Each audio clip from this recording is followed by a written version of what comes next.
Good morning, everybody. Happy Thursday. Hi, Mike. Hi, Did how are you you? survive from your yesterday? Jesus Louises, that was a day. It's like every day, but yesterday was a beautifully busy and productive day. It was unbelievable. You guys are amazing. Man, Isabel, Sindal Dunn. Some done, Ooh, y'all yes. make me look good. Sindun. Yes. let's Whew. uh, let's take a moment because it's too important to pass. Let's talk about the event that the Hounds had yesterday afternoon with the magnificent Bob Berg. Talk to me about that, please. Man, again, it's a testament to the pack when you put heart-centered, high-level people together in an ecosystem, in a culture. That's what happens, right? So Mm. Tanya Eberhart was able to she got introduction. She did a podcast on her highly rated podcast, Be Bold Branding. And I decided to, hey, she does a lot for us that I'm gonna spend the Sunday. Well, actually you and I spend a Sunday going to work and just doing that to make her happy, to make her smile, to make her feel appreciated. And guess who wrote back that day? Mr. Bob Berg himself, Mr. Go Giver. And then I left him alone. We kept pushing it and helping out. And then Tuesday he said, "Hey, let's do something together." I'm like, "Absolutely." He basically wrote the book on the pack principles. I mean, the guy, it's amazing. And so that's what we had with Mike King's show. Tuesday was stellar. We had Wednesday yesterday was unbelievable. Go catch the replay. This was not an infomercial. This was concrete, amazing advice. His buddies, superstars, what was it, Jeff West and Kim Angeli, unbelievable people, amazing, successful, and they're teaching how to do it the attraction based way. So there you go. That was unbelievable. Were texting me like crazy. Thank you guys for making it happen. And especially, I won't spoil it, but your guest is very special to us and the pack. This guy Yes. is amazing. I don't want to spoil it, but one of the first faces you see when you come into the pack, and I couldn't pick a better face. The guy is just a true gentleman. He's inspiring, and I've seen him fight and claw. Right when most people would give up, the guy fought and clawed all his success, and he earned every morsel of it. He makes the pack special. He inspires me. Enough said. So I cannot wait for this one.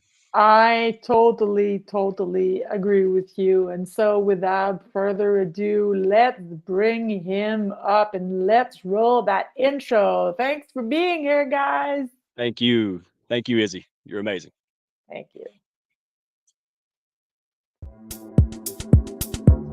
Business is no longer only about products and services.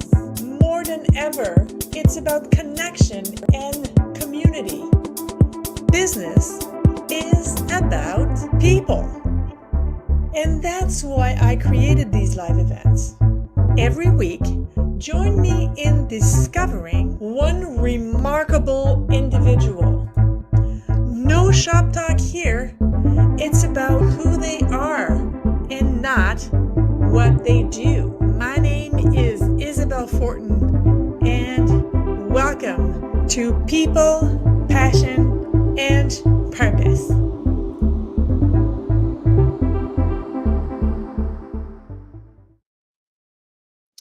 Well, guys, not only do we have an amazing guest today, and I am so blessed not only to have him as a guest, but to have him in my life, to have him as a friend. Just be forewarned, there's going to be a few French words here and there and everywhere in this live broadcast to you guys today because he is from France. I am from the French speaking part of Canada. And without further ado, please welcome mon ami, Kevin Moreau. I am so happy to be on your show, Isabel. Thank you so much for inviting me. I am absolutely thrilled. I can't wait. It's been a long time coming. Yes, very long time coming. So, Kevin, um, I always start with the same question. Who? I know you're gonna go overboard on this one, and I'm okay with that. But who has been dead or alive has been the most influential person in your life, and why?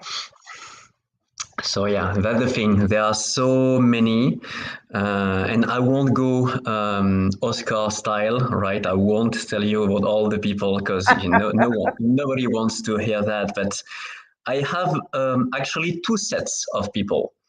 The first one, they are really my biggest role models, and they are kind of my guides for the people that more into the spiritual world.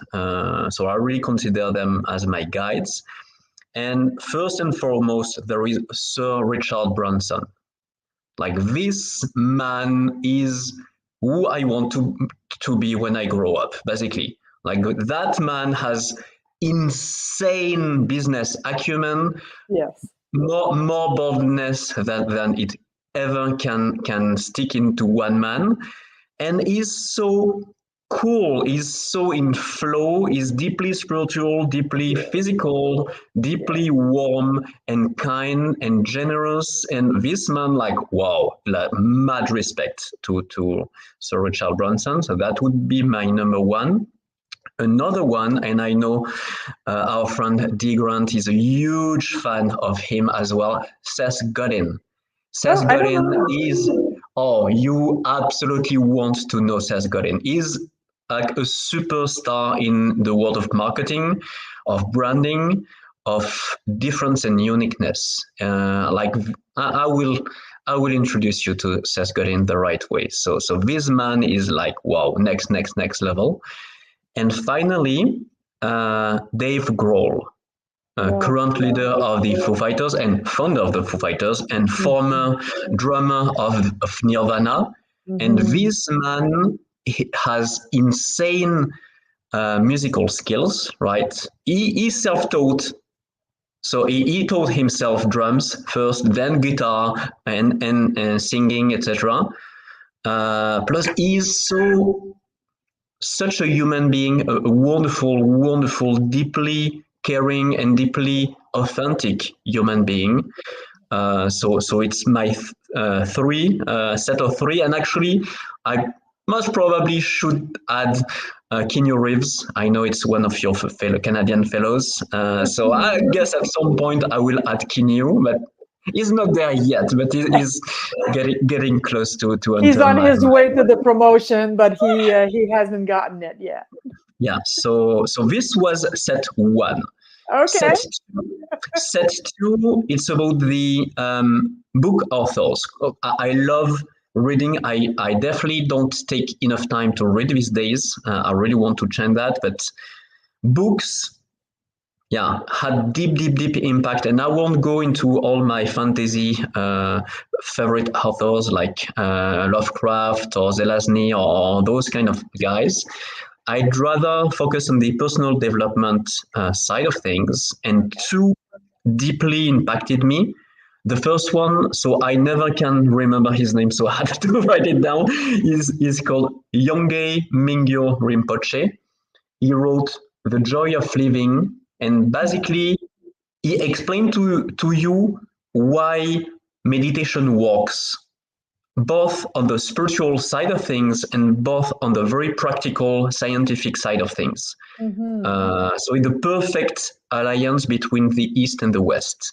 And you're like, oh, wow, that's amazing. Plus, it's super easy to do. Like, it totally destroys all the myth we have around meditation and mindfulness. So it's absolutely mind-blowing. And the second one, so his name is much easier. It's Josh Waitzkin. And I would love to give you a little bit of context. So Josh Waitzkin has been a chess genius. He started like he was one of the most prominent chess players in the US. Starting at age 6, he was already like a caterpillar like the machines. He was just destroying every opponent back then. And basically when he just turned a young adult, he started to practice Tai Chi, and especially push hands Tai Chi, which is the tournament style of Tai Chi, the more martial and the more fighting style of Tai Chi, and actually was able to beat the Taiwanese and Chinese at their own game Wow. twice, becoming world champion of Tai Chi push hands when he just had a few years of practice behind him. And actually, doing that, he realized, hey, you know what? I'm not a chess genius or a Tai Chi genius. I'm a learning genius. Mm. And that's why his book is called The Art of Learning. And actually, he explains to you how to learn in the most powerful way. These two books are the bomb. That's so cool. I love the way that you just there's feedback. I don't know what's happening, but um, I love the way that you're not only do you look up to a bunch of people, but you like you've categorized them because it shows how structured your mind is, right? So these are this kind of influence, and this is this kind of influence, and I think that sometimes we know we're being influenced by great people, but we don't know exactly how they influence us. So I love the way that you actually got deep into that to see, okay, so these, and I'm totally with you. Richard Branson is who I want to be when I grow up too. Um, so humble and yeah, just a all around great human being. And he brought a different vision of leadership. Like he was one of the first ones that brought a different kinds of leadership. And yeah, it's just, I don't know, it's beautiful. So have you always done, I'm trying to get to is it normal for you to put things into categories? Like, do you normally naturally do that? So yeah, it's so funny because I kind of do. Yeah, it will make sense in a second. I Okay. very recently discovered something about myself, and I love exploring myself. I love, kind of understanding how I work and kind of engineer myself or reverse engineer myself. Like I don't actually I don't know if you have that book, that series of comics in Canada, Gaston Lagaffe. Do you know Mhm. him? You Yes, know Gaston Lagaffe. bien So it's a sûr. friend. Actually, I believe he's from Belgium, not France. And it's a guy that loves dismantling things and to understand how they work, and then it tries to put them back together, and it never works. So which is kind of fun. But anyway, so I recently discovered that I'm neurodivergent.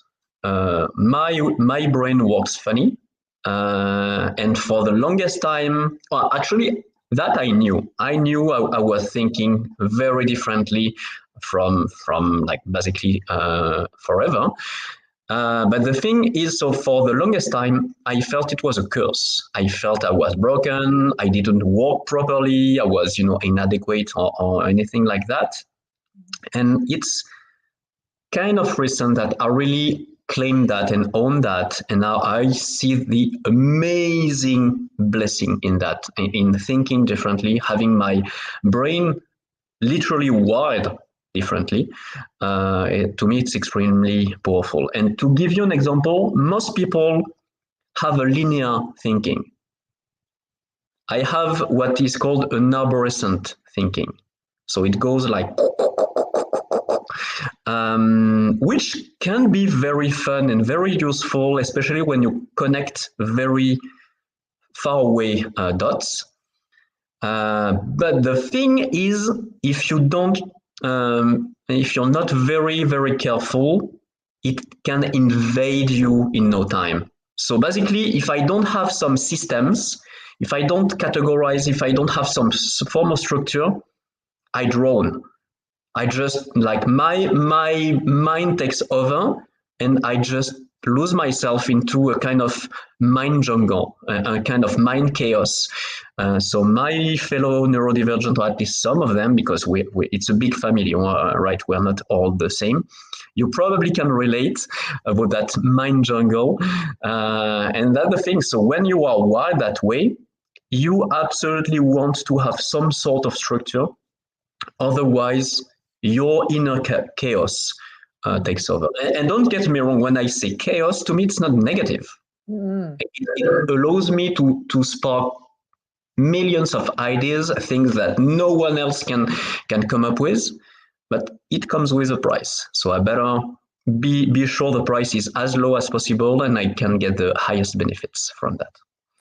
I love that you share that because I have the exact same kind of brain. And um, for me, the way I can make connections between everything, like everything, and everything is intertwined, interconnected. And the thing that I say the most often, and I'm going to say this in French in the audience. If you don't speak French, don't worry about it. But I always say tout est dans tout, because it is everything. And guys in the audience, it literally means everything is in everything. And it's just that's the way that my brain is wired. I make connections between my hair and my little toe because it is all part of the same body and the same experience and the same. So yeah, tout est dans tout. And that's how. And I love the fact that you've installed structures for yourself so that you can function in the way that your brain is made instead of telling your brain you're wrong, this isn't the way you're supposed to be, this isn't how to. No, goodness gracious, thank God we're all different. That's what makes life interesting, right? Imagine, beautiful sunshine, just barely a breeze, and blue skies for 300 days. Well, after 2 weeks you're okay, after a month you're okay, and after 45 days you go, is it gonna goddamn rain? Because you need variety. Well, it's the same thing in people. That's the way I look at it. So I love that you shared that about yourself, because A, I can relate, and B, I think that more people that show up and dare to show up exactly as who they are, the better we are, all of us. So let's dig into the second question. What is or are your passions, and how did you discover them? So yeah, just before I get into that, I would love to add just one thing to what you just mentioned, because actually it could be very helpful to some of our fellow arborescent thinkers, and actually not just them. So it's not fully operational yet, just to be clear, but I've been working on something I call my bamboo structure for a while. And it has been immensely helpful already. And what I call by bamboo structure, it just really works like a bamboo. So it's both sturdy and strong, and really I can use it to support me as a foundation. And at the same time, it's flexible and supple enough so I can flow inside of this structure. I don't feel confined. Because one of my core values is freedom. So if you suffocate me, you lose me instantly. And so I can't do that to myself, right? I can't have too much structure. And I know we have many friends that can't do structure, right? But having something that really supports you while giving you enough room for breathing, it's an absolute life changer, at least for people like us. Some people can do extremely strong structure, good for them. Some people really can't take any form of structure. Well, too bad, because honestly, having some structure is really helpful, at least to me. But yeah, I'm trying to find my own kind of Pareto principle, right? Where somewhere in the middle where it feels right and practical and good. And yeah, and there's no right or wrong, right? It's whatever works for you. So if the person that needs the structure just puts the structure in place, and the person that doesn't need the structure then doesn't put the structure in place, as long as it works for you, that's the only thing that matters. Yeah, no, exactly. I feel it's very, very important to find our flow and really Yes. not to let anyone push their flow on us. It can give us ideas, sure, but yeah, it's not that easy to find our own flow. But when we do, everything changes. It's so very powerful. Very true. So back to my question. Passions, Sure. and how did you discover them? So that's the thing. Because I'm neurodivergent, I'm a multi-passionate. So that one I could go for hours if you let me. I won't Just do. three. Top Yeah, three. I know. And basically, yeah, I was thinking, and no, I won't stick to your rules. I'm a misfit, right? So I will go a little bit overboard, but I was thinking about, the most meaningful of my passions. The one that are not just for kicks and fun and games, but really brought something very deep, very, very profound, and kind of shaped my identity. I'm very passionate, amongst other things, but very passionate about identity work. And the first one that came to me are RPGs, role playing games.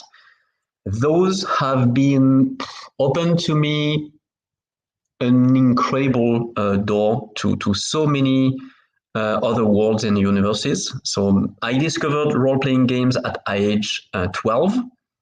And at that time, I already had been bullied for 4 long years. And I felt absolutely miserable. Like if for the people that have been rejected, ostracized, bullied, you know how it feels. And at that time, my self-esteem, my self-confidence was down the drain. I just felt like trash. I felt like, yeah, am I supposed to live at all? I was in that kind of dark place. And because my reality was so harsh and cold and aggressive to me, actually, role playing games to me was my gateway. It was my bubble out of reality. So most probably, if I never met role playing games, I would have been through hard drugs like heroin or something like that. I needed to escape reality. I couldn't stand reality anymore. And if not drugs, I might even have considered killing myself, to be honest. So RPGs really have been a lifesaver, or at least a game saver, and it allowed me to empower myself. I was able to sleep in the skin of other characters, to become a warrior, to become a wizard, to become an explorer from outer space, to become all those amazing people that we can see in movies or in books, and be them at least for a few hours. And it felt so amazing. So it allowed me to not only escape reality, but also have a taste of real confidence, of real power, of real, hey, you know what? I'm good. I'm good at that. Like when I played Star Wars, for example, I could pilot, a spaceship and fire laser beams and do all sort of crazy shit, and it felt amazing. So it was kind of an antidote to what I was living in my cold reality. So, and plus, I bonded with like-minded peeps, freaks and weirdos like me, right? And so, but you got that the thing. Some of my bullies, at least at the beginning, were also my quote unquote friends. So it messed me up on the social side big time. And so finding friends in my role-playing games environment was so deeply powerful for my well-being. So yeah, role-playing games and games in general, it's one of my deepest passions. And another one, so I would say spiritual practices in general, and really like mindfulness has been once again a life savior, because maybe you don't know that, guys, but people with neurodivergence, we have a tendency to develop depression. Like our brain is wired differently. We don't necessarily have the right chemicals, so we have higher chances to develop depression than other people. And guess what? I had a few episodes of that. And at some point, one of my role-playing games friends introduced me to mindfulness, to meditation. And wow, it really was incredible. And it really allowed me to be able to look at my thoughts. And yeah, before that, I would love to rewind a little bit. Okay. Until then, I believed that my thoughts were me. My feelings were me. Nobody ever told me otherwise. I was absolutely convinced that every single thought I had and every single feeling I experienced were actually my feelings and my thoughts. That is so huge. And thanks to mindfulness, I was able to take a step back and oh no, I have thoughts. I have feelings. They're not me. And like it changed everything, absolutely everything. And yes, not overnight. It's a long journey, right? You need to practice that like the same way you go to the gym on a consistent basis if you want to build a powerful body. The same. If you want to have proper results with mindfulness, you do that for a good enough time. But really, like mindfulness, literal lifesaver, especially during my biggest depression time. And the third one would be more recent. 2.5 years ago, I discovered Qigong. So Qigong is close to that practice of Tai Chi I mentioned. And Qigong is an amazing practice. And basically, the idea is really to align yourself, align your body, your emotions, and your mind or soul, whatever you call it.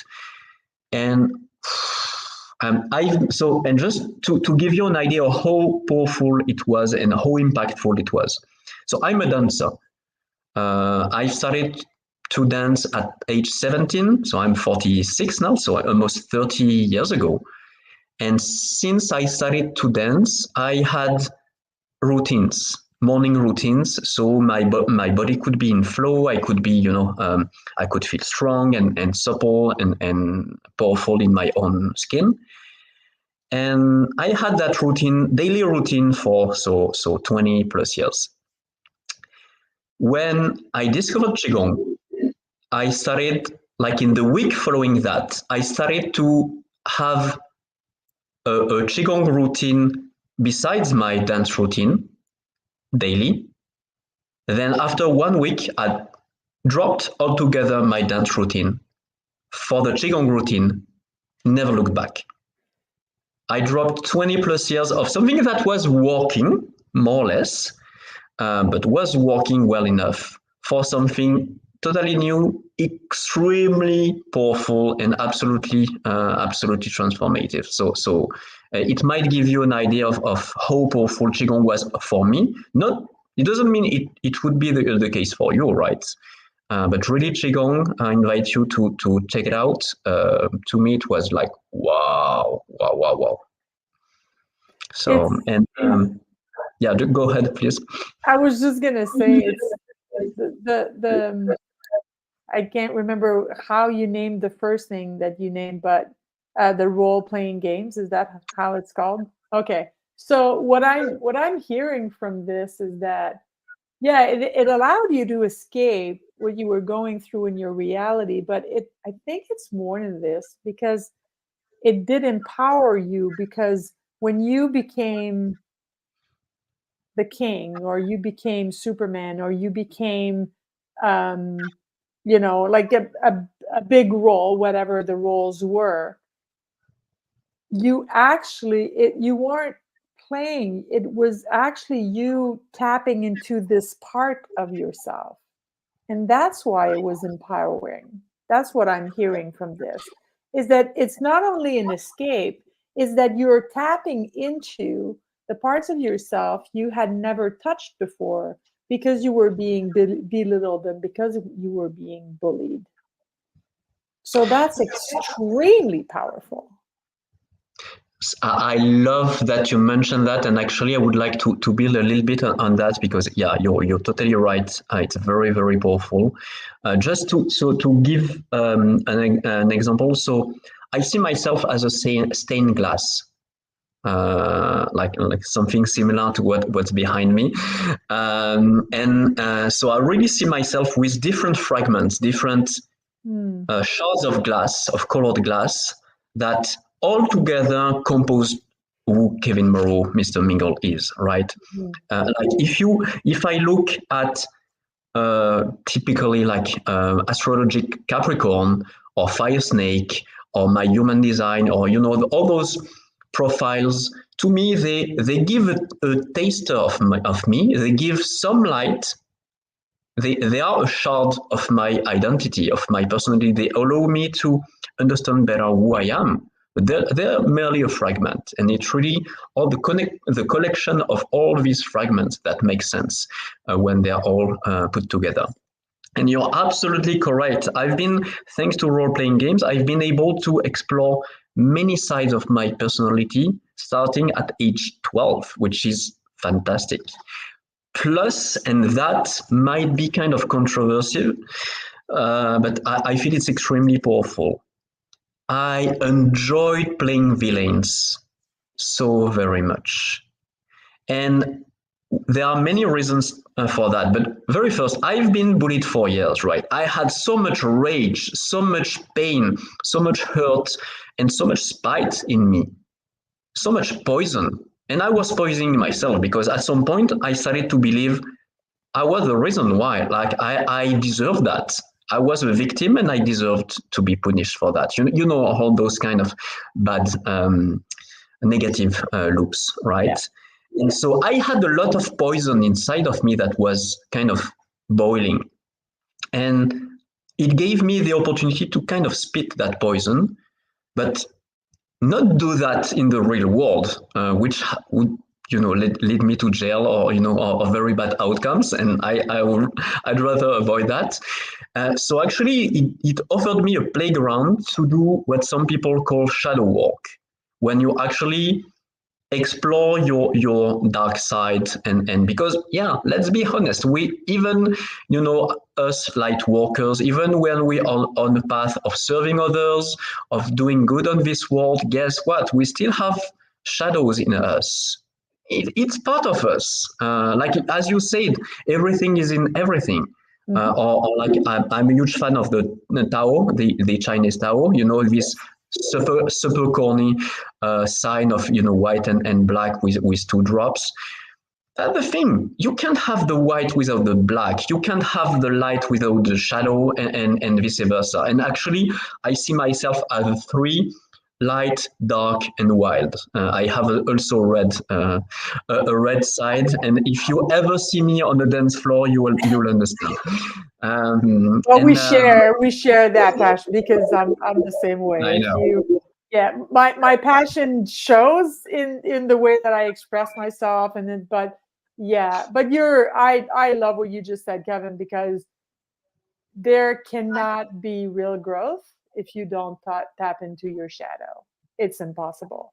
You have to sit in the darkness, and you have to see what's there for real, and that's how you get to the light side, and that's how your light shines brighter.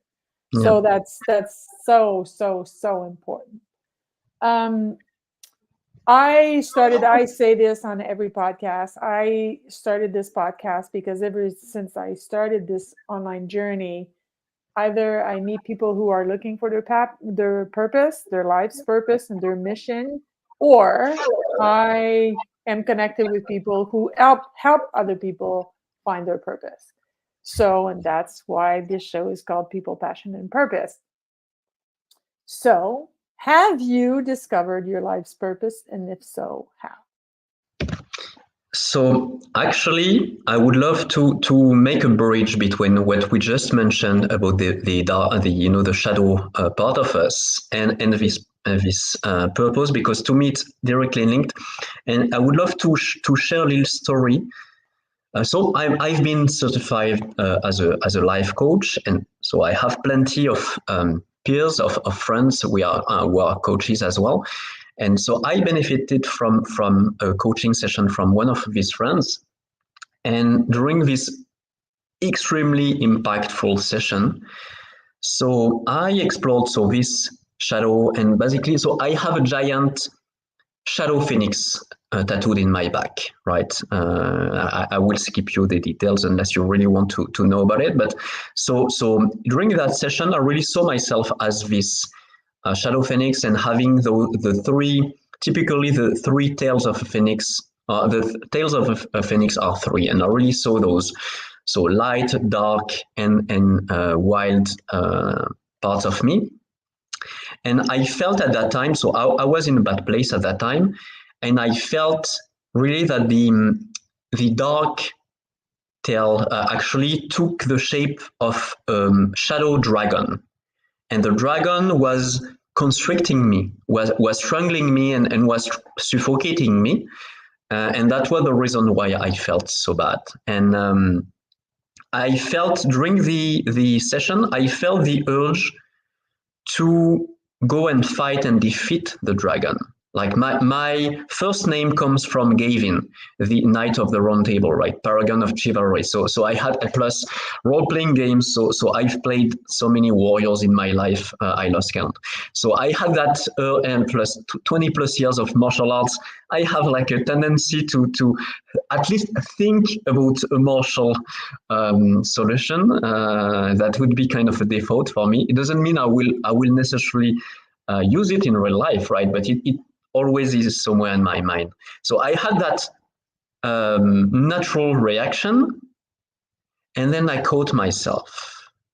I felt, no, it's not what I want, because actually, when I looked more closely to the dragon, I saw the eyes of the dragon, and actually, the eyes of the dragon were full of love, which didn't make sense. Like I had that dragon strangling me, constricting me, yet with eyes full of love. And then I understood this dragon was doing that for my own benefit, to actually help me become stronger, to actually exert some pressure on me so I could break free. And so I now would break free only if I would become strong enough to break free. And so I changed my initial intention. So I didn't want to defeat the dragon anymore or slay the dragon. What I wanted to do was to befriend the dragon and ride the dragon towards better adventures. And then it kind of clicked. And because that's the thing, we cannot suppress our shadow part. It's part of us for a reason. So we better befriend it, make peace with it, align it with the rest, and just flow with it. And so back to your question, actually the root of my purpose is exactly that story of bullying I mentioned. Because I was bullied by my friends, I suffered from social scars, deep social traumas that, yes, followed me for decades and dented my confidence and self-esteem and impacted me negatively for a long time. But actually, I believe it was for a reason. Because now it's what allowed me to step into my Mr. Mingle and to become a social catalyst, to help others really free themselves from their own social traumas and social scars, and be able to reclaim their power and embrace their beautiful, unique light as misfits. So I feel that because of my pain, or rather thanks to my pain, I found my purpose. And I can tell you a little more about, how it happened actually, because that's a very like weird story. I don't know if we have time, but We do. Okay, good. We're going to take the time. So basically, it happened in at least 2 times, probably much more, but there are 2 specific, very powerful times. So very first, let's say I will do it kind of Tarantino style, starting with the end and then going backwards. So I downloaded it. My purpose really came to me, and guys, if you're adverse to all things fluffy and spiritual, you probably want to plug off. I don't know, because it might upset you or something. But if you're open-minded enough, just give it a try and we'll see. So I believe in that I have a higher self, that actually we all have a higher self, a higher, more spiritual, more enlightened version of ourselves. You believe in whatever you want. I don't care, to be honest. It's what I care a little bit, but I care more about what I believe. And that's the thing. So I really felt a direct download of that. Back when I was certified, I had been certified for a few weeks, and I was still trying to certified as a life coach, and I was still trying to figure out, okay, how do I want to serve others? Because actually, it kind of happened. I didn't put much thought about becoming a coach, and I will explain to you what crazy story led me to become a coach. But really, I felt a calling, I answered it, and then boom, I became a coach without, okay, and now what? And so it happened right after a cacao ceremony. If guys, you've never tried cacao ceremony, so it's hot cocoa ceremony with spices, with chili. With like a ritual of sorts. And yes, it sounds like a sect. I know how it sounds. It isn't, or it wasn't in that case, hopefully. But really, like, it was a very empowering experience. Like, imagine being in a room full of hundreds of people and kind of sharing the same kind of energy, drinking that very powerful, very potent hot cocoa, and really feeling connected to all those other people and feeling like you're in a vortex of energy, a vortex going up and down. Like, it was wild. And at that time, so I'm pretty sure it was led by the 2 people that were hosting the ceremony.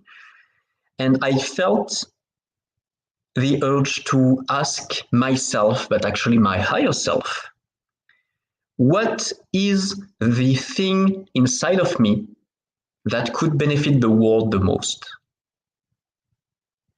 And I didn't receive any answer at that time. I was like, okay, is anyone listening? All right, I feel all by myself, surrounded by those hundreds of people. But I was like, yeah, I was in flow. I was like, yeah, sure, we'll figure it out. And actually, the following morning, I was in a kind of in-between state. I woke up, but I was like, you know what? I will stay in bed longer, right? I deserve it. Let's chill. And I was in that kind of in-between state that some people call alpha state, alpha wave state. And I had the absolute certainty that a concept I came up with a few months earlier was exactly what I was supposed to focus on. So I called it the ikigais. If you're familiar with the ikigai, the Japanese concept of ikigai, it was a twist on that, but for people instead of occupation or purpose. And to me, it all clicked, and I had like 100,000% certainty that this was the way. And it's what led me to Mr. Miguel being, becoming a social catalyst, etc. And really that, and just so you know, I'm like, if you're interested in Myers-Briggs tests, I'm widely turbulent, which means I tend to overthink. I tend to have self-doubt. I tend to, okay, let's be sure. I'm not entirely sure about that. Let's check. I usually I need hardcore data and think it through before I make any decision. In that case, like, I had absolute certainty, zero place for any doubt.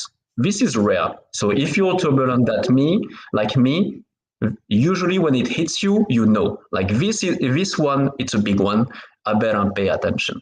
So that's how my purpose. So serving so at that point, I didn't have the misfit piece of the puzzle, but still I knew I was supposed to help others build exceptional social relationships in the same way I build absolutely phenomenal relationships in my own life, despite having experienced social trauma, like I mentioned, or actually, once again, maybe thanks to that experience. So yeah, I didn't even study the Mexican journey. That is definitely part of that, but we'll see if we have time.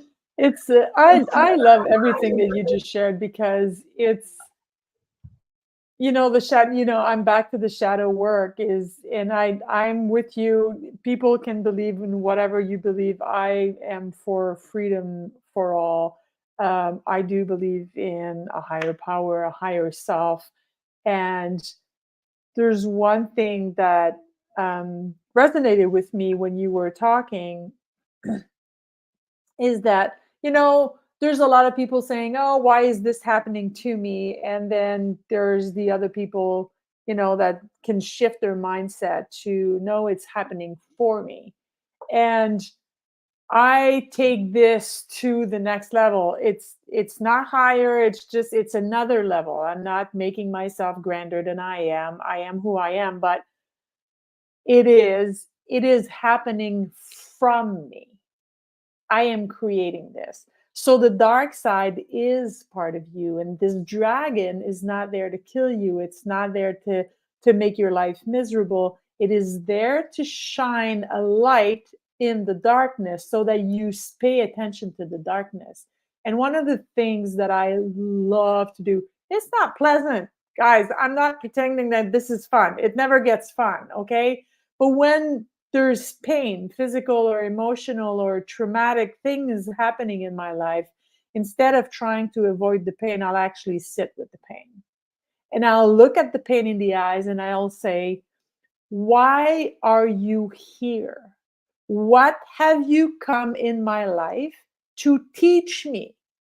Because I don't believe in a punitive God. I don't believe I'm put on this planet to suffer. I don't believe I'm put on this planet to learn. And sometimes, because we are hard-headed, we are all hard-headed.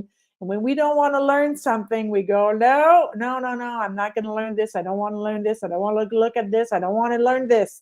And then life says, okay, but I'm just going to repeat the same experience and throw the same experiences at you 50 different ways until you get that this is what you have to learn. And if you avoid doing this work, in my belief, you don't have to believe anything that I say, but in my belief, you're just going to have to come back and do it all over again. And I mean, pushing things to the next life, talk about procrastination, right? I mean, it's another level of procrastination, right? So I love that you said that, because you are right. The dragon is part of who you are, and it's not there to destroy you. And I'm so happy that you saw the loving eyes from this dragon, because it's there to protect you. It's there to love you. It's there to show you what needs to be done. And I love that, love that, love that, love that. So we are coming to the end of the show, even though I could talk with you for more than likely the rest of my life. And that's what's going to happen. Um, I always end my show the same way. I offer my guests the opportunity to ask me anything they want. So, Kevin, my love, do you have any questions for me? So of course, I have a question. The only thing, so actually, and that's the thing. So I believe in that higher self thing, and I didn't prepare any question, and the one that just came to me, and that one you might hate me a little bit because of that one, because it's a big one. Not possible. And imagine you had a magic wand. Mhm. Imagine you could use it, and right now you could just accomplish. You could have your wish, any wish you'd like. And now imagine yourself in 1 year, in 12 months from now.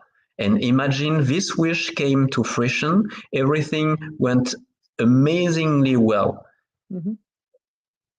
How would it feel? How in what situation would you be? In what situation the world would be? The people you love would be? Like, how could you describe this new world in 1 year from now because of that one wish from that magic wand? It would be Any right. wish? No limitations at all. It's very simple. And the answer is, how would it feel? It would feel right. There's no, I've said that to on this podcast, I've said that on other podcasts before. And I don't need the wish. Thank you, though, for granting me a wish. I appreciate you. I don't need the wish. I know exactly where I am heading, and I know it with certainty. So it will happen. It's just a matter of time. Is it going to happen in 12 months or in 24 or in 36? That doesn't matter. And the way that it's going to feel is right. Because where I'm heading is where I was put on this planet for. And so there's no other ways. That's just the way it's going to be. Because it's it's destiny. C'est mon destin. So that's it. That's my answer. I love it. Yeah, I love that inevitable feeling that you have. That you're like a glacier. Nothing can. I don't know if you remember. I had a post about that kind of a glacier meeting a volcano, and like and having that kind of unstoppable, inevitable force. And I feel, yeah, you and I, we share many things, and I feel we have that in common as well. That we are inevitable. What we're building is inevitable. It might take a little more time than we initially planned or wish for, but it's coming no matter what. Yeah, it's when you tap into what you're born to do, there's no other possibility. And somebody recently on a podcast asked me what I dream about, and I say I don't dream. I have certainties. So the things that I truly know are going to happen, I put my effort and my time and my energy and my money to invest in becoming the person that I need to be in order to get that done. And that's it. The rest is BS. The rest is not complicated. Humans are complex. We are extremely complex creatures. And because we are complex, we tend to complicate things. And we tend to complicate life. But life is simple. But that's not sexy, and it doesn't sell books. So that's why nobody talks about this. The answer is always simple. But if I make the answer extremely simple, then I can't sell you a 21-day program to solve it because it's simple. But that's the bottom line, it's simple. So in order to get what you want, you have to be the person that has it already. It's not have and then be. It's be and then have. You have to be the person. You have to become that person. And then the universe, God, whatever you believe in, it doesn't matter how you call it, is going to grant you what you want. So that's what I spend all of my energy on, is to become the person that I am meant to be in order to get where I want to go. And that's it. I love this one so very much. It's an extremely powerful answer, and I feel that's kind of fascinating actually, because I feel that there is some a kind of incongruence in what we see in business, and especially in corporate world, that at least until recently, I feel there is a shift happening these days. But until very recently, corporate world was extremely adverse to all things fluffy and spiritual, and like, nah, we don't do that here. Nope. And actually, when you look at the people that made it big, usually, especially after they really have massive success, they become deeply spiritual, or maybe they even started before. And you kind of have a shift between the people at the ultra top, right? And the rest, the people that stick to that corporate mindset of, no, we don't do spiritual, absolutely not.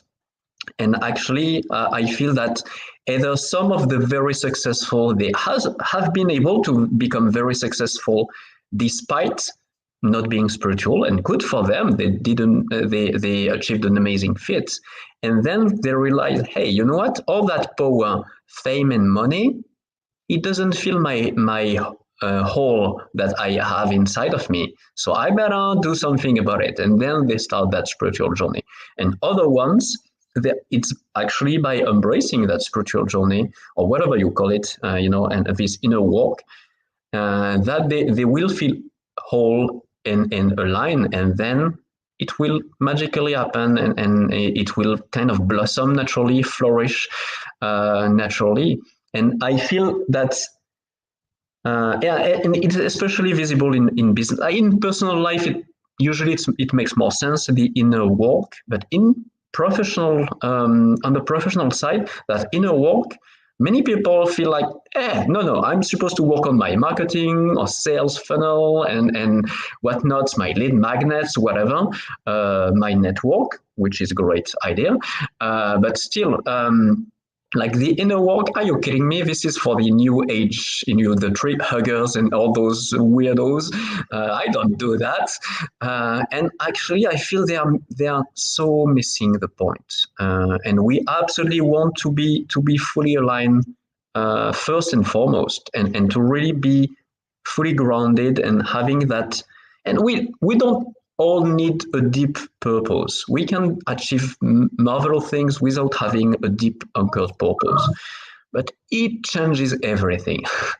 having clear, genuine, warm purpose inside of your little belly, it changes everything. Like it's a fire that never extinguishes. It fuels you immensely. If you really tap into who you are, really, if you really reconcile yourself with your uniqueness and your weirdness and your freakiness and whatever you call it, your misfitness, then everything unlocks, and it's magic. It's pure magic, and not magic from role-playing games, right? A real life magic. Hey, there's nothing wrong with doing the magic the way that you did it, because it got you to tap into your own magic, and that's the only thing that matters. You are a blessing in my life, my friend. I adore the bejesus out of you. Thank you for being in my life. Merci, mon cœur. Merci, merci, merci, merci.